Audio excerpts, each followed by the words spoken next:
Assalamualaikum warahmatullahi wabarakatuh. Perkenalkan, saya Alfia Tunisa. Di sini saya akan mempresentasikan hasil telah ilmiah yang berjudul Secondary Event Angel Glucom dengan pembimbing saya, Dr. Prima Mayasari, SPM Konsultan Subspesialis Glucom. Baik, saya izin memulai. Apa itu glukoma? Glukoma adalah kelainan pada saraf mata yang ditandai dengan neuropati optik disertai hilangnya lapangan pandang yang khas dengan peningkatan tekanan intraokuler sebagai faktor risiko utama. Glukoma terbagi menjadi 3, yaitu glukoma primer, glukoma sekunder, dan glukoma kongenital. Yang dimaksud dengan glukoma primer adalah glukoma yang tanpa dengan pencetus, misal dengan suatu penyakit sistemik, katarak, dan lain-lain. Biasanya, glukoma primer ini disebut dengan glukoma kronis. Hal ini disebabkan oleh karena tekanan berlebihan pada mata yang dikenal sebagai tekanan intraokular. Berbeda dengan glukoma sekunder adalah glukoma yang terjadi apabila terdapat pencetus, misal karena katarak, tumor, inflamasi, dan lain sebagainya. Kemudian, glukoma kongenital. Glukoma kongenital yaitu adalah suatu kondisi langka yang menyerang bayi dan anak kecil, di mana sistem drainase di mata tidak berkembang dengan baik, sehingga menyebabkan peningkatan tekanan intraokular. Apabila tidak ditangani dengan cepat, maka dapat menyebabkan kebutaan pada anak dan bayi. Glukoma sekunder terbagi menjadi 2, yaitu sudut terbuka dan juga sudut tertutup. Pada glukoma sekunder sudut terbuka, itu terjadi adanya sumbatan sebagian dari aliran aqueous humor. Biasanya, sudut ini terhalang oleh sel inflamasi, misal pada uveitis, perdarahan atau infiltrasi sel tumor, atau oleh material lensa ketika kapsul lensa yang mengalami degenerasi pecah, yang membanjiri ruang anterior dengan material lensa kortikal dan makrofag yang memfagositosis lensa. Sedangkan pada glukoma sudut tertutup sekunder, itu terjadi penutupan sudut secara total atau menyeluruh. Sudut bilik mata mungkin tertutup secara mekanis akibat perpindahan lensa ke anterior, misalnya karena tumor intraokular, pada melanom oval atau retinoblastoma. Bentuk glukoma sudut tertutup sekunder lebih umum terjadi pada uveitis, di mana adanya pembentukan fibrin memulai adesi antara iris perifer dan jalinan trabekuler, atau iris pupil dan lensa. Keduanya dapat menyebabkan peningkatan tekanan karena terhambatnya aliran pada pupil. Glukoma sekunder sudut terbuka, seperti yang sudah dibahas tadi, yaitu keadaan di mana sudutnya terhalang oleh salah satunya yaitu sel inflamasi, perdarahan atau infiltrasi sel tumor, dan lain-lain. Kemudian, klasifikasi glukoma sekunder sudut terbuka. Klasifikasinya terbagi menjadi 12. Mari kita bahas satu persatu. Yang pertama adalah pseudoexfoliation syndrome. Pada penyakit ini terjadi kelainan matriks ekstraseluler kronis. Hal ini berkaitan dengan usia semakin tua misalnya. Pada penyakit ini terjadi pengendapan bahan fibrilar abnormal atau disebut dengan pseudoexfoliatif di berbagai jaringan tubuh. Salah satunya yaitu di mata. Sering terjadi pada segmen anterior mata. Bisa dilihat teman-teman pada gambar di samping. Selanjutnya, pada pigment dispersion syndrome. Pada pigment dispersion syndrome, terjadi dispersi spontan butiran pigmen. Hal ini terdapat pengendapan di struktur segmen anterior, di mana awalnya terdapat konfigurasi iris cekung dan mengakibatkan gesekan permukaan posterior iris terhadap serat zonular di anterior selama dilatasi dan konstriksi pupil. Hal ini menyebabkan pelepasan butiran pigmen iris dan akhirnya mengendap di struktur segmen anterior. Butiran tersebut disimpan dalam jalinan trabekular. Hal ini dapat menyebabkan peningkatan tekanan intraokuler. Bisa dilihat teman-teman pada gambar di samping terdapat sedikit pengendapan. Lalu, pada gambar ini terlihat jelas teman-teman terdapat butiran-butiran pengendapan ya di segmen anterior. Baik, kita lanjut ke lens-induced glaucom. Lens-induced glaucom biasanya berhubungan dengan katarak senilis hipermatur, seperti pada gambar di samping yang menggambarkan lensa seperti susu. Nah, Lens indus glukom ini biasanya menyerupai glukoma sudut tertutup yang bersifat akut dan bisa terbagi menjadi berdasarkan dua hal, yaitu yang pertama protein lensa dan juga yang kedua obstruksi aqueous. Yang dimaksud dengan protein lensa itu adanya kebocoran atau defek pada lensa kapsul yang masih utuh atau yang sudah pecah. Sedangkan pada obstruksi aqueous ini adanya obstruksi secara anatomis pada aliran aqueous. Baik, klasifikasi pertama berdasarkan protein lensa. Itu terbagi menjadi 3, ada glukoma fakolitik, glukoma diinduksi partikel lensa, dan glukoma fakoanafilaksis. Yang pertama yaitu glukoma fakolitik.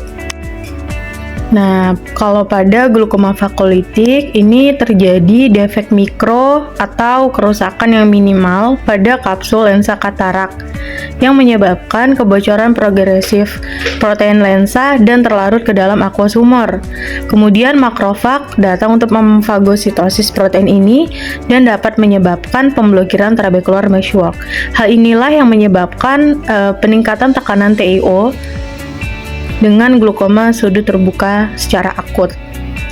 Pada glukoma diinduksi partikel lensa, terjadi pelepasan partikel lensa setelah adanya operasi katarak, yaitu ECCE, atau adanya pecahnya kapsul lensa secara traumatis.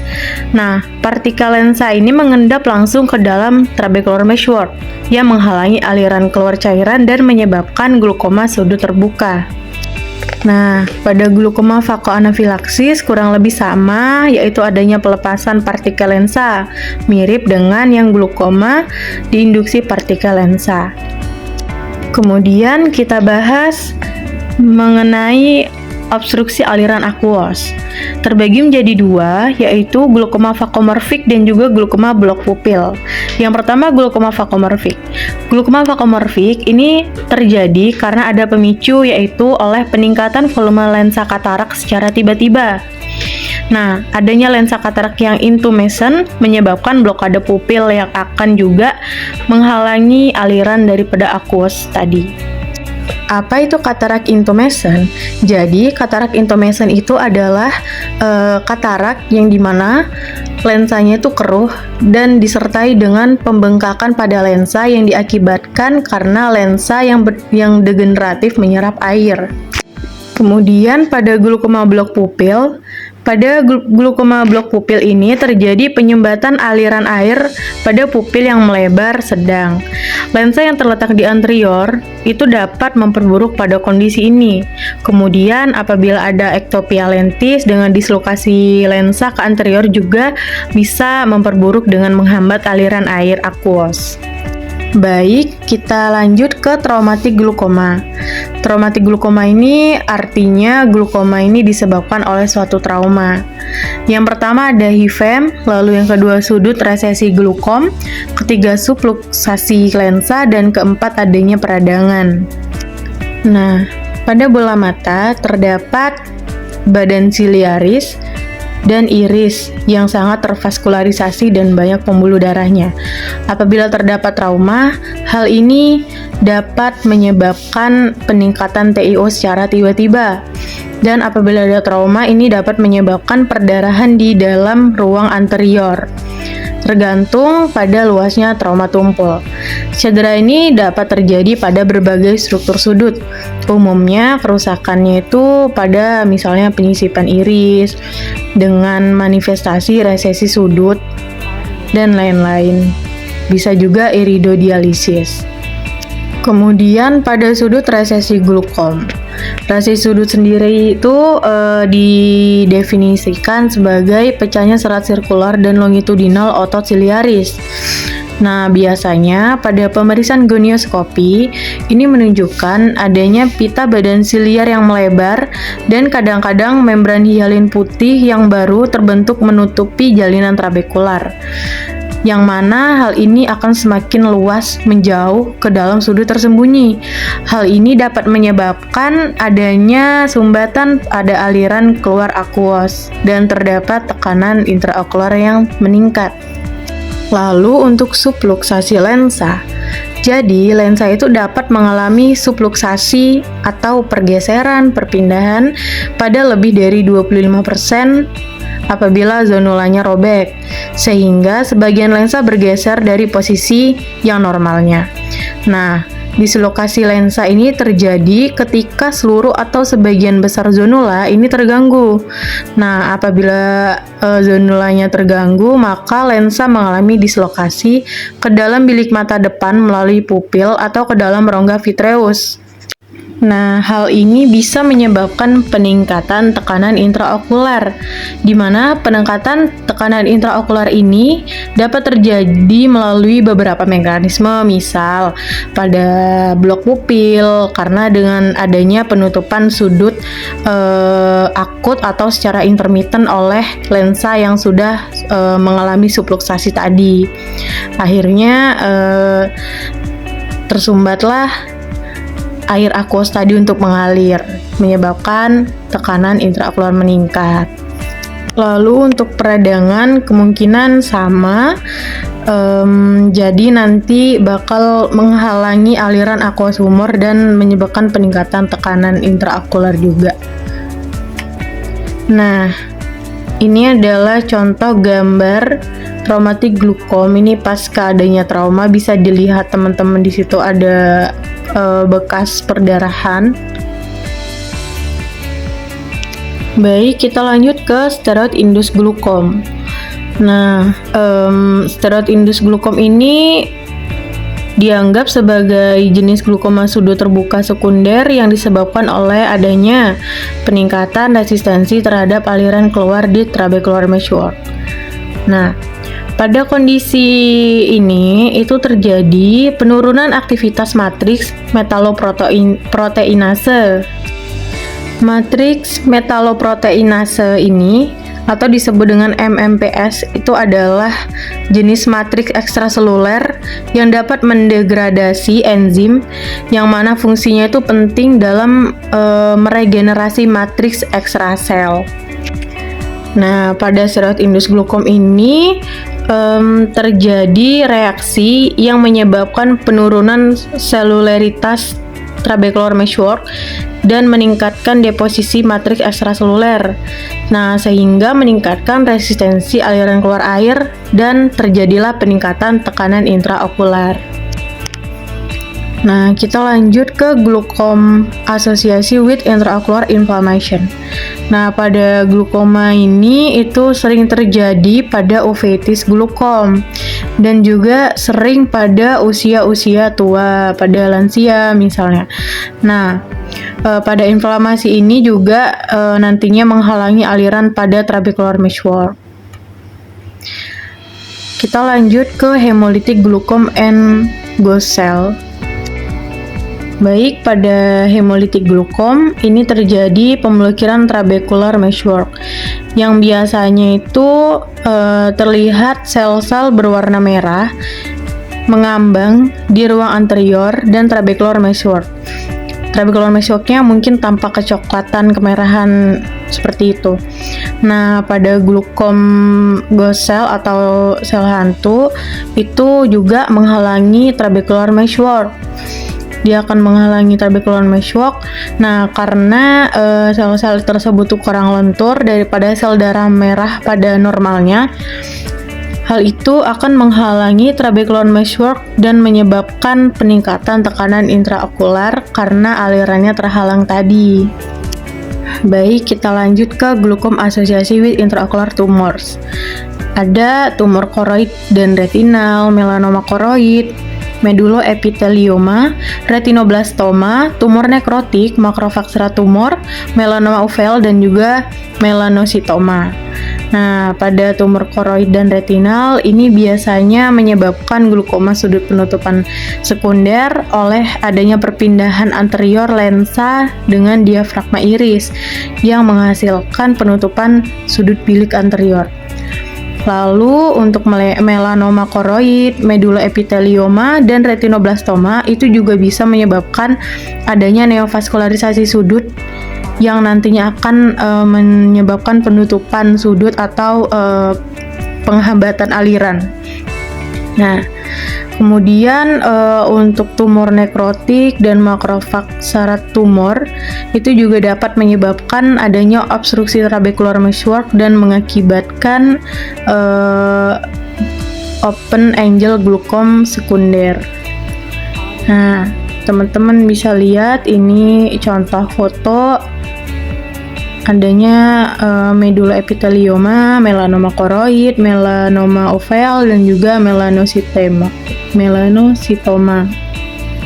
Baik, kita lanjut ke glukomatosik-klitik krisis, di mana jenis glukoma ini adalah glukoma inflamasi dengan sudut terbuka yang memiliki episode yang akut, biasanya unilateral.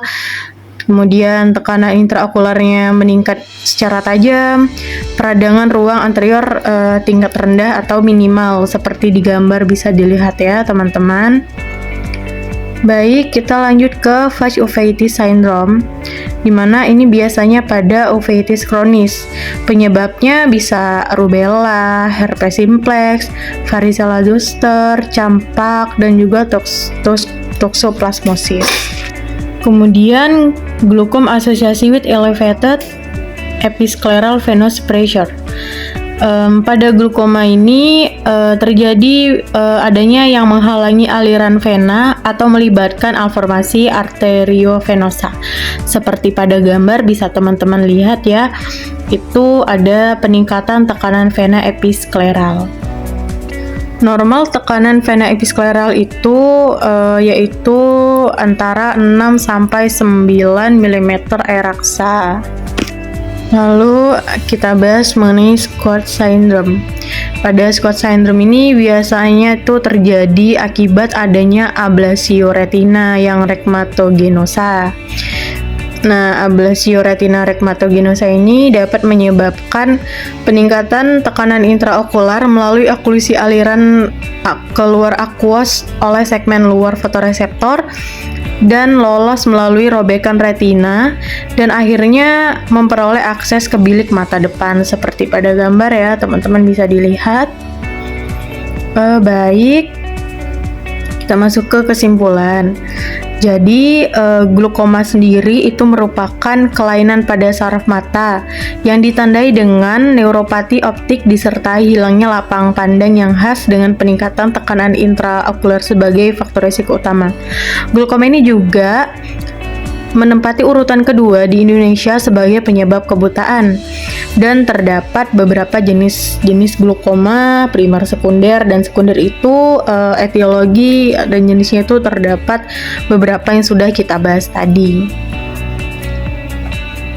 Nah, mungkin itu saja presentasi dari saya. Mohon maaf apabila ada kata-kata yang salah. Kepada Allah saya mohon ampun. Wabillahi taufiq wal hidayah. Wassalamualaikum warahmatullahi wabarakatuh.